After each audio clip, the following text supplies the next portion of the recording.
नमस्कार, मैं राजा रवि आप सबों का इस लाइव वीडियो के माध्यम से बहुत बहुत स्वागत करता हूं।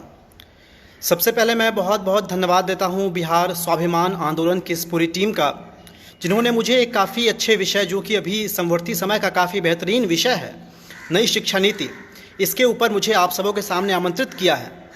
जो पूरा एडमिन पैनल है उसके प्रति मैं बहुत बहुत आभार प्रकट करता हूँ, और साथ ही जो बिहार स्वाभिमान आंदोलन का पूरा कार्य रहा है, देखकर काफ़ी खुशी होती है कि बिहार के जो भी पिछड़े जगह थे, इसके अलावा जिन सारे डायमेंशंस में, जिन सारे पहलुओं में बिहार की स्थिति काफ़ी बदतर होती जा रही थी, उसको आगे उठाने का बीड़ा बिहार स्वाभिमान आंदोलन ने उठाया है। तो इस पेज पर जो भी लोग कार्यरत हैं और साथ ही एक बहुत बड़े उद्देश्य को लेकर के आप सब चल रहे हैं, इसके लिए आप सबों का बहुत बहुत धन्यवाद है, बहुत बहुत आभार है। एक बार पुनः बिहार स्वाभिमान आंदोलन की पूरी टीम को मैं बहुत बहुत शुभकामनाएं प्रेषित करता हूं, बहुत बहुत धन्यवाद देता हूं कि आपने मुझे इस वीडियो लाइव के माध्यम से आमंत्रित किया। तो आज का जो एक विषय तय हुआ है, नई शिक्षा नीति 2020, एक काफ़ी रोचक और काफ़ी समृद्धशाली विषय है, और मुझे लगता है कि कहीं ना कहीं इसको जानना, समझना और सीखना बहुत ज़्यादा आवश्यक है। जहाँ तक बात हम नई शिक्षा नीति की करते हैं, तो वर्तमान समय की जो सरकार है वह सदैव से ही शिक्षा के स्तर को बढ़ाने के लिए कृत संकल्पित है। और इतना ही नहीं, आपको यह जानकर बहुत आश्चर्य होगा कि आज़ादी के करीबन 7 दशक बीत चुके हैं और आखिरी शिक्षा नीति वर्ष 1986 में आई थी। आप सोचिए कि कितना लंबा कालखंड है, करीबन 34 साल का एक लंबा गैप हो जाता है, और 34 साल के लंबे गैप के बाद एक नई शिक्षा नीति आती है। कई लोग ऐसे भी अनमने सवाल उठा रहे हैं कि जी, ऐसी शिक्षा नीति की आवश्यकता ही अभी क्या है। तो मैं बस एक छोटा सा सवाल पूछना चाहता हूं कि आज की जो प्रतियोगी दुनिया है, उसमें हर अगला दिन पिछले दिन से कुछ ज़्यादा चुनौतियां लेकर के आता है। हर अगला दिन जो है वह पिछले दिन से थोड़ा ज़्यादा परेशानी भरा होता है। जो हमारे सोच का स्तर है, जो हमारे डिफ़िकल्टी का स्तर है, वह भी कहीं ना कहीं बढ़ता चला जाता है। तो एक नई शिक्षा नीति की आवश्यकता तो निश्चित रूप से यहाँ पर थी ही थी। और जैसे कि हम बात यहाँ कर सकते हैं, तो नई शिक्षा नीति से हमें और भी कई सारे नए लाभ मिलने वाले हैं। तो मोटे तौर पर इस नई शिक्षा नीति में क्या कुछ नया बदला है और इससे वर्तमान शिक्षा प्रणाली किस तरह प्रभावित होगी, इस विषय पर मैं अपनी विचार रखने वाला हूँ। तो सबसे पहला विषय जो मैंने रखा कि इसकी आवश्यकता इसीलिए है क्योंकि इतने लंबे समय में बहुत कुछ है जो बहुत ज़्यादा बदल गया। जो भारतवर्ष की वर्तमान शिक्षा प्रणाली थी, मैं जानता हूँ कि काफ़ी लोग इस बात को एक्सेप्ट करेंगे, और मैं मानता हूँ कि कोई भी परिवर्तन जो है उसकी जड़ें आपको जितनी छोटी दिखाई देती है उतनी होती नहीं है। कुछ एक चीज़ों की जड़ें बहुत गहरी होती है, और उसको बदलना क्यों आवश्यक है यह जानना और भी श्रेयस्कर हो जाता है। भारत देश पर जब आक्रमण हुआ था, जब भारत देश को बार बार लूटा गया, भारत देश को गुलाम बनाया गया, तो न सिर्फ यह भारत देश की बल्कि पूरे अलग अलग देशों के काफ़ी इतिहास की बात रही है कि जब भी किसी देश को निष्कृष्ट करना होता है, जब भी किसी देश को ध्वंस करना होता है, तो सबसे पहले वहाँ की संस्कृति, वहाँ की सभ्यता, वहाँ की शैक्षणिक परंपराओं को छिन्न भिन्न किया जाता है। और मुझे कहते हुए काफ़ी दुख होता है कि कुछ ऐसा ही प्रयास भारतवर्ष के साथ भी किया गया। और यही एक वजह थी कि हमारे यहाँ पढ़ाई लिखाई का एक ऐसा पूरा सिस्टम क्रिएट कर दिया गया, एक पूरी ऐसी संरचना बना दी गई कि हमारा वह गौरवशाली इतिहास पहले तो आक्रमण के कारण, हमारी गुलामी के कारण मलिन हुआ ही हुआ, लेकिन आज़ादी पाने के बाद भी हम जो बहुत आगे नहीं जा पाए, उसमें कहीं ना कहीं बड़ा परेशानी, एक बहुत बड़ा ड्रॉबैक इस चीज़ का भी था कि जो हमारी शिक्षा पद्धति थी वह मैकाले शिक्षा पद्धति थी। और इस बात को, चूँकि काफ़ी सारे लोग विचार परिवार से भी जुड़े हुए जो इस वीडियो को देख रहे हैं, इस बात को कहीं ना कहीं हम सब एक्सेप्ट करते हैं काफ़ी अच्छे से कि जो मैकाले शिक्षा पद्धति थी वह कभी भी एक छात्र को ज्ञानवान नहीं बनाता था, वह कभी भी एक छात्र को विद्वान नहीं बनाता था, बल्कि मैकाले शिक्षा पद्धति का मुख्य उद्देश्य उसे नौकरी के लिए क्लर्क्स पैदा करने थे। मैकाले शिक्षा पद्धति की खामियों की बात करें तो मुझे लगता है कि पूरा समय उसी में चला जाएगा। और चूंकि भारत एक ऐसा देश जो आज का सबसे युवा देश है, यहाँ की बहुत बड़ी जनसंख्या जो आज स्कूल कॉलेजेस में जा रही है, जो इस देश के कर्णधार हैं, जो कल की भावी पीढ़ियाँ हैं, अगर ऐसे बहुत बड़े वर्कफोर्स को, ऐसे बहुत बड़े मानव मूल्यों के पोषक को अगर हम सही शिक्षा नहीं दे पाए, उसे एक सही रास्ता नहीं दिखा पाए, तो मुझे लगता है कि भारत देश के जिस उन्नति की हम परिकल्पना करते हैं वह कभी साकार नहीं हो पाएगा। और इन सब के बाद, इन सारे सोच के बाद, जो भारत के यशस्वी प्रधानमंत्री श्री नरेंद्र दामोदर दास मोदी, उन्होंने कैबिनेट की अध्यक्षता में जो इस एनईपी को, नई एजुकेशनल पॉलिसी को मंजूरी दी है, यह निश्चय ही स्वागत योग्य कदम है। और मेरा मानना है कि इसके अंदर जो भी महत्वपूर्ण बदलाव किए गए हैं, यदि उन सबों को प्रभावी तरीके से लागू किया गया तो एक ग्लोबल नॉलेज सुपर पावर का हमारा संकल्प है कि हम पूरे विश्व के विश्व गुरु बने। तो मुझे लगता है कि अगर यह पूरी शिक्षा प्रणाली, यह पूरी व्यवस्था, इसके सारे नियम एक अच्छे तरीके से लागू हो जाएं, तो वह जो हमारा एक एम है, वह जो हमारा एक लक्ष्य है ग्लोबल नॉलेज सुपर पावर का, हम निश्चित रूप से उसको पूरा कर लेंगे। इन सब के अलावा जो एक बहुत बड़ा बदलाव मुझे लगता है कि क्रांतिकारी बदलाव था, करीबन 4.3 या 4.4% व्यय अभी तक शिक्षा पर किया जा रहा था। भारत जैसा एक बहुत बड़ा देश, जैसा कि मैंने इसके पहले भी कहा था कि यहाँ स्कूल कॉलेजेस में इतने सारे छात्र जाते हैं, तो वहाँ पर जीडीपी का सिर्फ इतना सा हिस्सा व्यय करना कहीं भी सही नहीं था। उसको बदल करके जो 6% किया गया है, मेरे ख्याल से यह निश्चय ही वर्तमान सरकार का बहुत ही सकारात्मक और बहुत ही स्वागत योग्य कदम है। क्योंकि एक देश जो आगे बढ़ता है, वह देश अपनी शिक्षा से बढ़ता है, वह देश अपने छात्रों में दिए जा रहे संस्कार से बढ़ता है, वह यहाँ की विद्यालय व्यवस्था से बढ़ता है। और उसकी खर्च के लिए अगर हम जीडीपी बढ़ाते हैं तो मुझे लगता है कि यह बहुत ही श्रेष्ठ विकल्प है और यह एक काफ़ी सही निर्णय लिया गया है। संस्कृत में भी एक श्लोक है जिसका अर्थ यह होता है कि वह माता और वह पिता शत्रु है अपने बच्चों का, जो अपने बच्चों को पढ़ाते नहीं हैं। और जिस देश में हम रहते हैं, जहाँ की संस्कृति ऐसी है और जहाँ श्रीमद् भागवत गीता में भी इस बात का उल्लेख आता है कि नहीं ज्ञानेन सदृशम पवित्रमेह विद्यते,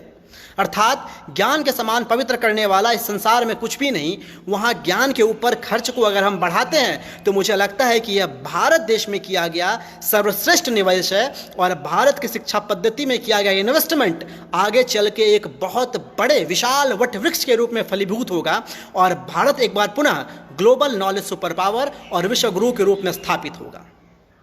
इन सब के अलावा एक और जो विशिष्ट विषय था कि 10+2 शिक्षा प्रणाली चली आ रही थी, उसको बदल करके 5+3+3+4 किया गया है। इसको जानना समझना भी आवश्यक है क्योंकि यह हमारे आपसे और हमारे आने पीढ़ियों के भविष्य से जुड़ा हुआ है। पहले क्या होता है कि भाई 10वीं तक आप कुछ पढ़े और उसके बाद आपको +2 में अपना स्ट्रीम चेंज करना था, आपको जो मन हो वो पढ़ सकते थे। लेकिन कहीं ना कहीं आप इस बात को रियलाइज करेंगे, इस बात को आप भी स्वीकार करेंगे, जब हम अपने छात्र जीवन से निकल करके अपने पारिवारिक जीवन में जाते हैं, अपने व्यवहारिक जीवन में जाते हैं, चाहे कोई नौकरी करें, चाहे कोई कार्य करें, कोई व्यवसाय करें, कोई व्यापार करें, हमें कुछ चीज़ें बहुत कचोटती है कि बचपन में हम प्रतियोगिता के दौर में जी रहे हैं, प्रतियोगिता में रहना काफ़ी अच्छा लगता है हमें, कई सारे हम लोगों के बीच काफ़ी मेधावान छात्र भी होते हैं। तो एक चीज़ जो हमें बहुत कचोटती है वह ये कि भाई वर्तमान समय में व्यवहारिक जीवन में या पारिवारिक जीवन में, अपने व्यवसाय में, अपने व्यापार में हम बहुत कुछ अच्छा कर रहे हैं, लेकिन बार बार मन में एक सवाल उठता है कि भाई हमने जो स्कूल के दिनों में इतना सब कुछ पढ़ा था, यह जो अलग अलग चीज़ें पढ़ी थी, उसका उपयोग हम कहाँ कर पा रहे हैं। आप इस बात पर गौर करेंगे कि न आपके व्यवहार में, न आपके विचार में, न आपके व्यवसाय में, न आपके व्यापार में और न ही आपके नौकरी में वो चीज़ें कहीं भी काम आनी हैं। तो वो सारी अनर्गल, वो सारी व्यर्थ की चीज़ें जो हम बेवजह पढ़े जा रहे थे, उसे भी इस सिलेबस से छांट करके बाहर करना बहुत आवश्यक था। और वो सारी चीज़ें जो हमारे इंटरेस्ट की बातें हैं, वो सारी चीज़ें जो आपके व्यवसाय में, आपके व्यापार में, आपके व्यवहार में आपको आगे बढ़ाने वाली है, वो सारी चीज़ें जो आपके जीवन में आपको आगे बढ़ाने वाली है, उनको नई शिक्षा नीति में समाहित करने की बहुत ज़्यादा आवश्यकता थी। इसको मैं 2-3 छोटे उदाहरणों से समझाना चाहूँगा। एक तो जो नई शिक्षा नीति है, इसमें वोकेशनल ट्रेनिंग पर काफ़ी ज़्यादा जोर दिया गया है। हम लोग स्किल इंडिया की बात करते हैं, समृद्ध भारत, कुशल भारत की बात करते हैं, तो स्किल इंडिया के तहत कई सारे कार्यक्रम चलाए गए कि भाई जो भारत के युवा हैं उनको नौकरी के लिए ट्रेनिंग दी जाए ताकि वो लोग इफ़ेक्टिवली काफ़ी अपने अच्छे तरीके से किसी नौकरी को, किसी पेशे को कर पाएँ। तो एक बड़ा सवाल जो बार बार उठता रहा कि आखिर ऐसे क्या आवश्यकता पड़ गई कि इतने दिन जो उस छात्र ने पढ़ाई की थी, इतने साल जो उस युवा ने पढ़ाई की थी, इसके बाद भी उसे रोजगार नहीं मिल रहा है, इसके बाद भी वह किसी व्यवसाय के लिए, अपने स्वरोजगार के लिए, अपने स्टार्टअप के लायक नहीं है और उसको नौकरी दिलवाने के लिए, उसको 4 पैसे कमाने में मदद करने के लिए हमें उसको अलग से ट्रेनिंग देनी पड़ रही है। तो यह सबसे बड़ा ड्रॉबैक सबसे बड़ी खामी हमारी शिक्षा पद्धति की थी। और सोचिए कि भाई आपको जीवन में आगे चल के जो कुछ भी करना है, आपको जीवन में जिस किसी विषय में भी काफ़ी अच्छा इंटरेस्ट हो, अगर उसकी तैयारी आपको उम्र के पहले पड़ाव से शुरू करवा दी जाए,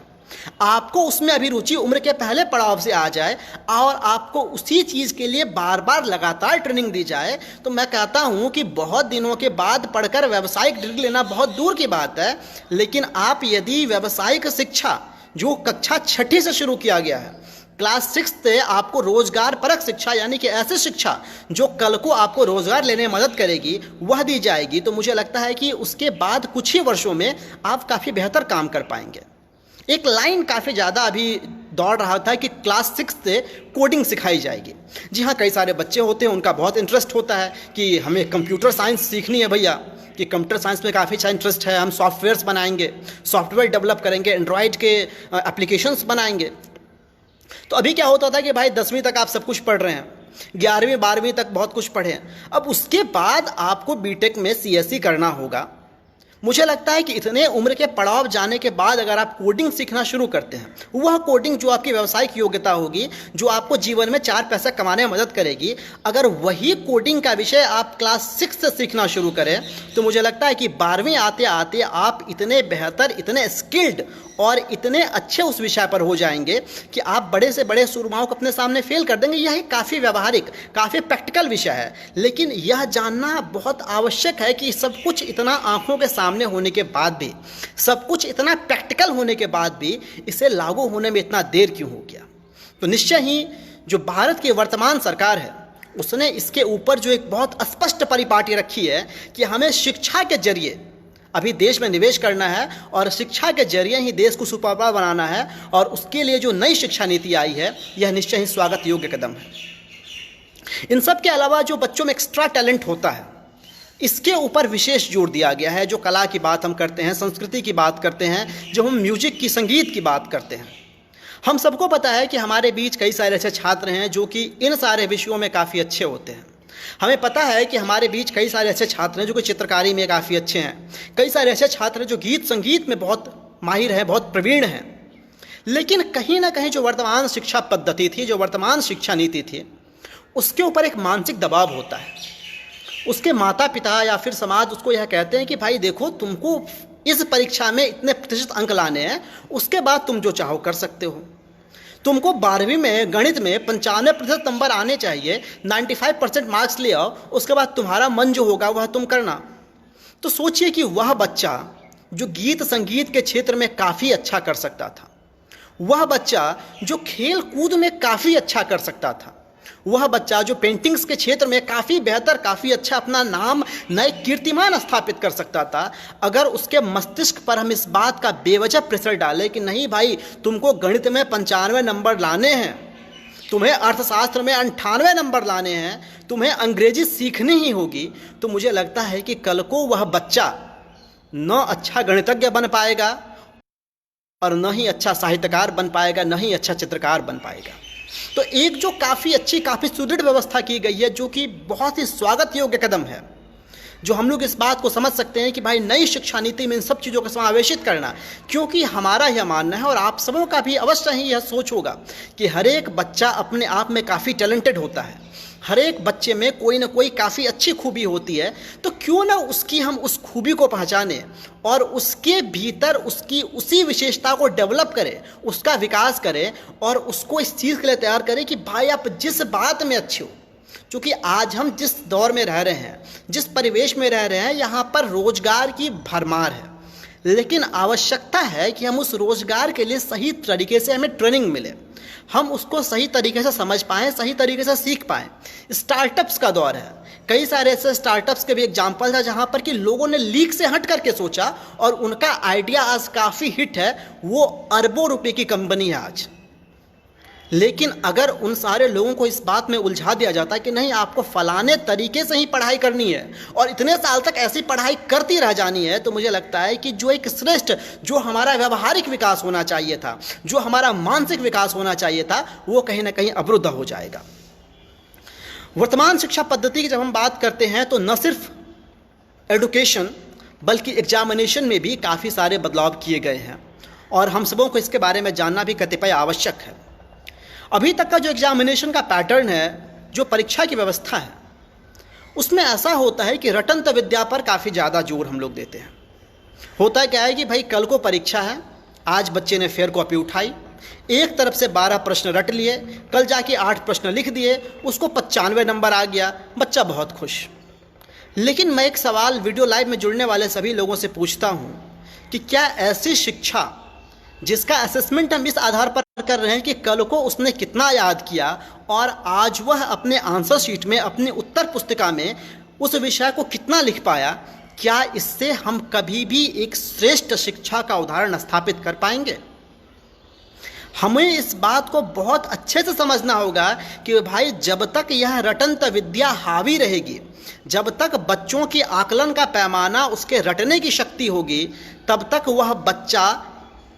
कभी अपना मानसिक विकास अच्छे से नहीं कर सकता। वह सिर्फ और सिर्फ एक मेमोरी कार्ड या एक हार्ड डिस्क बनकर रह जाएगा, एक रोबोट बनकर रह जाएगा। और ऐसे रोबोट से, ऐसे हार्ड डिस्क से, ऐसे मेमोरी कार्ड से काफ़ी अच्छे नौकर पैदा हो सकते हैं, काफ़ी अच्छे क्लर्क पैदा हो सकते हैं, काफ़ी अच्छे मशीनें, काफ़ी अच्छे रोबोट पैदा हो सकते हैं। लेकिन मुझे लगता है कि इन सब चीज़ों से कभी भी एक अच्छा नागरिक, एक अच्छी व्यवस्था पैदा नहीं हो सकेगी। तो इन सब चीज़ों को हटा करके जो एक नई तरह की पद्धति लागू की गई है, जिसमें कि आपको रटने की कोई आवश्यकता नहीं है, आपकी समझ कितनी अच्छी है, आपका सूझबूझ कितना अच्छा है, आप कितनी कुशलता से किसी कार्य को कर पाते हैं, यदि हम इन सब चीज़ों का मूल्यांकन करें और उसके बाद छात्रों के हाथ में सर्टिफिकेट दें, तो मुझे लगता है कि उस सर्टिफिकेट की काफ़ी ज़्यादा वैल्यू होगी। आप खुद देखिए, जो वर्तमान शिक्षा पद्धति जो अब तक चली आ रही थी, आपके हाथ में ग्रेजुएशन की डिग्री होती है लेकिन आपको नौकरी नहीं मिलती है। आपको जो नौकरी मिलेगी, नौकरी के लिए अलग से परीक्षा देनी होती है। तो भाई जो सर्टिफिकेट हमें मिला है वो भी एक परीक्षा देकर के मिला है, और अब हमें नौकरी चाहिए, उसके लिए फिर से परीक्षा देनी पड़ रही है। तो वो परीक्षा किस काम का? ये सारी खामियां थी जो हमारे सामने काफ़ी लंबे समय से फैली हुई थी, लेकिन आज तक किसी ने इसको ठीक करने का नहीं सोचा। यही बहुत बड़ा दुर्भाग्य है। और वर्तमान सरकार ने जो ऐसी साहसिक फैसला लिया है, यह बहुत ही श्रेयस्कर है, बहुत ही श्रेष्ठ है।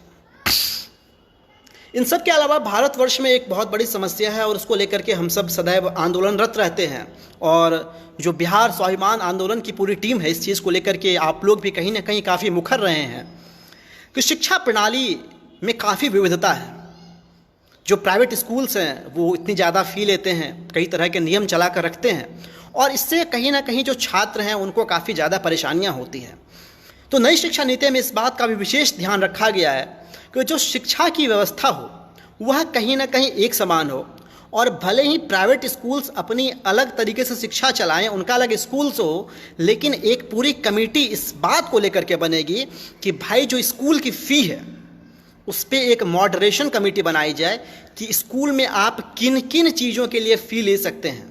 स्कूल के माध्यम से आप क्या क्या चीज़ें विक्रय कर सकते हैं, स्कूल के माध्यम से आप क्या क्या चीज़ें बेच सकते हैं, और आप फ़ी अधिक से अधिक कितनी लेंगे, इसको लेकर के भी एक पूरी रेगुलेशन, एक मॉडरेशन कमेटी बनने वाली है। और मुझे लगता है कि यह भारतवर्ष के इतिहास का एक सबसे साहसिक कदम है। क्योंकि होता क्या है कि जो लोग पूंजीपति होते हैं, जो लोग पूंजीवादी होते हैं, उनको ऐसे स्कूलों से बहुत मोह होता है, क्योंकि भाई वह तो एक पूंजीवादी व्यवस्था है। वहाँ स्कूल एक गुरुकुल नहीं, एक विद्यालय नहीं, एक विद्या का मंदिर नहीं, बल्कि मुझे तो लगता है कि शॉपिंग कॉम्प्लेक्स, मल्टी कॉम्प्लेक्स बन के रह जाता है, एक मेगा मार्ट बनकर रह जाता है, जहाँ पर आप बच्चों को लेकर के जाए, आप यूनिफॉर्म खरीद रहे हैं तो उनके लिए टोपी खरीद रहे हैं, मफलर खरीद रहे हैं, किताबें खरीद रहे हैं, पेन खरीद रहे हैं। तो इस पूरी शिक्षा व्यवस्था को बदलने के लिए जो वर्तमान सरकार ने, जो गरीबों की, वंचितों की सरकार है, यह बहुत श्रेष्ठ कदम है कि भाई जो शिक्षा व्यवस्था है उसका कभी भी बाजारीकरण नहीं होना चाहिए। यह जो हमारी वर्तमान निर्वाचीन सांस्कृतिक मूल्य है उसके एकदम खिलाफ है, क्योंकि हमारा यह हमेशा मानना रहा है कि विद्या जो है, विद्या कोई व्यवसाय की चीज़ नहीं है, विद्या दान की चीज़ है। तो इसीलिए हमें एक नया पूरा कॉन्सेप्ट डेवलप करना होगा, एक पूरी नई समझ हमें विकसित करनी होगी। और यह न सिर्फ शिक्षा नीति के इम्प्लीमेंटेशन से नहीं आना है, बल्कि हमारे आपके सोच के स्तर को सुधारने से भी आने वाला है। इन सब के अलावा जो एक शिक्षा नीति की बहुत अच्छी बात व्यक्तिगत रूप से मुझे लगती है, और मेरे ख्याल से विचार परिवार के सभी लोगों को यह बात अच्छे से पता होगा, माफ़ी चाहूँगा। मैं अखिल भारतीय विद्यार्थी परिषद से आता हूँ। अटल बिहारी वाजपेयी जी की सरकार थी, उस समय भी एक बहुत बड़ा आंदोलन हुआ था और हमने ये सारी मांगें रखी थी जो कि हम आपके सामने एक एक करके इसके बारे में बता रहा हूँ। और इस बात का बहुत ही गर्व है हमें कि वर्तमान सरकार में उन सारे विषयों पर एक बहुत अच्छा फैसला आया है। विचार परिवार के कई सारे लोग जुड़े हुए हैं। एक चीज़ जो हम हमेशा इस बात को मानकर चलते हैं कि भाई किसी भी देश का विकास तभी हो सकता है जब शिक्षा के साथ साथ उस देश की सांस्कृतिक भावनाओं को जोड़ा जाए, जब शिक्षा के साथ साथ वहाँ के मातृत्व के मूल्य को, वहाँ के मातृभाषा के, वहाँ के लोक भाषा, लोकगीत, लोक नाट्य को उस शिक्षा से जोड़ा जाए, मुझे लगता है कि तभी छात्र जो हैं वह न सिर्फ एक अच्छे विद्यार्थी बनेंगे बल्कि अपने देश के लिए एक अच्छे, एक समर्पित, एक होनहार, एक कर्मठ नागरिक बनेंगे। और ऐसा होना भी बहुत आवश्यक है। हमें सिर्फ रोबोट्स नहीं बनाने हैं, हमें अच्छी मशीनें नहीं बनानी है, हमें अपने देश के लिए एक बेहतर नागरिक खड़ा करना है। हमें अपने देश के लिए काफ़ी अच्छी पीढ़ी बनानी है, वह पीढ़ी जो न सिर्फ मानसिक रूप से काफ़ी समृद्ध हो बल्कि उसका झुकाव अपनी लोक भाषा की ओर हो, बल्कि उसका झुकाव अपने सांस्कृतिक मूल्यों की ओर हो, बल्कि उसका झुकाव अपने विराट इतिहास की ओर हो। और यह फैसला बहुत ही स्वागत योग्य है कि जो सांस्कृतिक मूल्य है, जो सांस्कृतिक शिक्षा है, उसको भी कहीं ना कहीं इसमें काफ़ी अच्छे तरीके से शामिल किया गया है और यह निर्णय भी काफ़ी श्रेयस्कर है। एक छोटा सा उदाहरण मैं देना चाहूँगा। कई सारे देश ऐसे हुए, मैं पोलैंड का उदाहरण दूंगा कि पोलैंड में जब रूस का आक्रमण काफ़ी ज़्यादा बढ़ गया था तो वहाँ के लोगों ने सोचा कि भाई अब बचने का बस एक ही तरीका है। और रूस के लोग इस बात को समझ रहे थे कि जब तक हम वहाँ पर अपनी भाषा हावी नहीं कर देंगे, पोलैंड की भाषा ख़त्म नहीं कर देंगे, पोलैंड की संस्कृति को ख़त्म नहीं कर देंगे, तब तक हम बेहतर तरीके से वहाँ कब्जा नहीं जमा सकते। कई लोगों को यह सुनकर काफ़ी अच्छा लगता है कि भाई हम वो भाषा सीख रहे हैं, ऐसी भाषा सीख रहे हैं, इससे हम डेवलप्ड होंगे। लेकिन आपसे यह किसने कह दिया कि 2-4 विदेशी भाषाएं सीख लेना आपके डेवलप्ड, आपके विकसित होने का पैमाना है? यह एक जो बहुत गलत नैरेटिव, एक बहुत गलत माइंडसेट जाने अनजाने में पता नहीं कैसे हमने सेट कर दिया कि भाई आपको अंग्रेजी आती है तभी आप अच्छे हैं, तभी आप विद्वान कहलाएंगे। इस पूरे नैरेटिव को, इस पूरे विचारधारा को एक बार खंडित पुनः करने की आवश्यकता है। हमारे आपके बीच कई सारे ऐसे छात्र होते हैं जो गणित में काफ़ी अच्छे होते हैं, जो भौतिकी में काफ़ी अच्छे होते हैं, उनको रसायन शास्त्र की काफ़ी अच्छी समझ है, अर्थशास्त्र की काफ़ी अच्छी समझ है, लेकिन सिर्फ इसलिए कि भाई उनसे किसी ने 2 सवाल अंग्रेजी में पूछ दिए, वह नहीं जवाब दे पाया और अपने बारे में नेगेटिव कॉम्प्लेक्स फील करने लगता है, अपने बारे में नकारात्मक सोचने लग जाता है कि मैं अंग्रेजी में जवाब नहीं दे पाया। भाई तो ये किसने कहा कि एक भाषा आपकी शिक्षा का पैमाना है? नहीं, आपकी मातृभाषा श्रेष्ठ है, आपके पास जानकारी सही होनी चाहिए। और हमने जो यह पूरा एक सिस्टम बना दिया है कि आपको अंग्रेजी आएगी तभी आप ज्ञानवान कहलाएंगे, तो इसको भी कहीं ना कहीं खंडित करने का जो बीड़ा उठाता है वह नई शिक्षा पद्धति है, नई शिक्षा नीति है। और निस्संदेह एक बहुत लंबे अंतराल के बाद 1968 में एक शिक्षा नीति आई थी, फिर जाके 1986 में आई और करीबन 34 साल के बाद जो एक नई शिक्षा नीति आई है 2020 में, यह एक बहुत ही साहसिक फैसला है, बहुत ही स्वागत योग्य फैसला है। और जो भी इसके मुख्य विषय थे, जो भी इसके मुख्य बिंदु थे, मैंने आप सबों के सामने इस पर बात रखने का प्रयत्न किया। और उच्च शिक्षा की अगर हम बात करें तो कहीं ना कहीं एक मल्टीपल एंट्री और एग्जिट सिस्टम लागू किया गया है कि कई बार ऐसा होता है कि छात्र जब वो उच्च शिक्षा में पढ़ रहे होते हैं तो उनके पास जीवन में कई बार अलग तरह की चुनौतियां आ जाती है, तो कई बार उन्हें पढ़ाई छोड़नी भी पड़ती है या फिर उन्हें कई बार कुछ और भी पढ़ना होता है। तो नई शिक्षा नीति में इस बात का भी विचार रखा गया है कि ऐसा होने पर उनके साल बर्बाद नहीं हो, उनकी शिक्षा दीक्षा खराब नहीं हो, इसीलिए इन सब चीज़ों पर विशेष ध्यान दिया गया है। आप 1 साल पढ़ लें, आप सर्टिफिकेट की डिग्री के साथ बाहर निकल जाएंगे, आप 2 साल की पढ़ाई पूरी कर लें, आप डिप्लोमा की डिग्री के साथ बाहर निकल जाएंगे। उतना ही नहीं, अगर आपको नौकरी करनी है तो आपको व्यर्थ का बहुत ज़्यादा शिक्षा नहीं लेना है, आपको रोजगार परक शिक्षा लेनी है। आपको वो शिक्षा लेनी है जो आपको नौकरी करने में काम करेगी, आपको वह शिक्षा लेनी है जो आपके कौशल का विकास करेगा और आपका ग्रेजुएशन सिर्फ 3 साल में कंप्लीट हो जाएगा। लेकिन अगर आप और आगे पढ़ना चाहते हैं, रिसर्च करना चाहते हैं, शोध कार्य करना चाहते हैं, तभी आपको 4 साल में ग्रेजुएट होना है। उसके बाद 1 साल में आप पोस्ट ग्रेजुएट होंगे और एमफिल इसे बिल्कुल ख़त्म कर दिया गया और सीधे आप 4 साल की पीएचडी भी कर सकते हैं। तो मेरे ख्याल से वो सारी चीज़ें जो वर्तमान शिक्षा पद्धति पर एक बोझ लगती थी, कई बार हम व्यवहारिक जीवन में खुद से यह सवाल पूछते होंगे कि भाई छात्र जीवन में हमने वह पढ़ा था वह जीवन में कहाँ काम आ रहा है, हमने वह पढ़ा था वह कहाँ काम आ रहा था। शोध के कई सारे छात्र हैं, उच्च शिक्षा में कई सारे छात्र हैं, उनको भी कई बार ऐसा लगता है कि भाई यह तो हम निरर्थक पढ़ रहे हैं, इसकी जीवन में कोई उपयोगिता है ही नहीं। तो इन सारे बर्डन्स को, इन सारी औपचारिकताओं को पीछे छोड़ दिया गया है, क्योंकि हमें सिर्फ डिग्रियाँ नहीं जमा करनी। वर्तमान शिक्षा नीति में स्पष्ट रूप से कहूँ कि छात्र को सिर्फ क्लर्क बनाती है, एक नौकरी पेशा लोग बनाती है। और उतना ही नहीं, जो डिग्रियां अभी मिल रही थी यह सिर्फ और सिर्फ आपके शैक्षणिक खर्चे की रसीद हुआ करती थी, आपके बुद्धिमत्ता का प्रमाण कतई नहीं। क्योंकि अगर यह आपके बुद्धिमत्ता का प्रमाण होती तो आपको नौकरी के लिए फिर अलग से परीक्षा नहीं देनी पड़ती।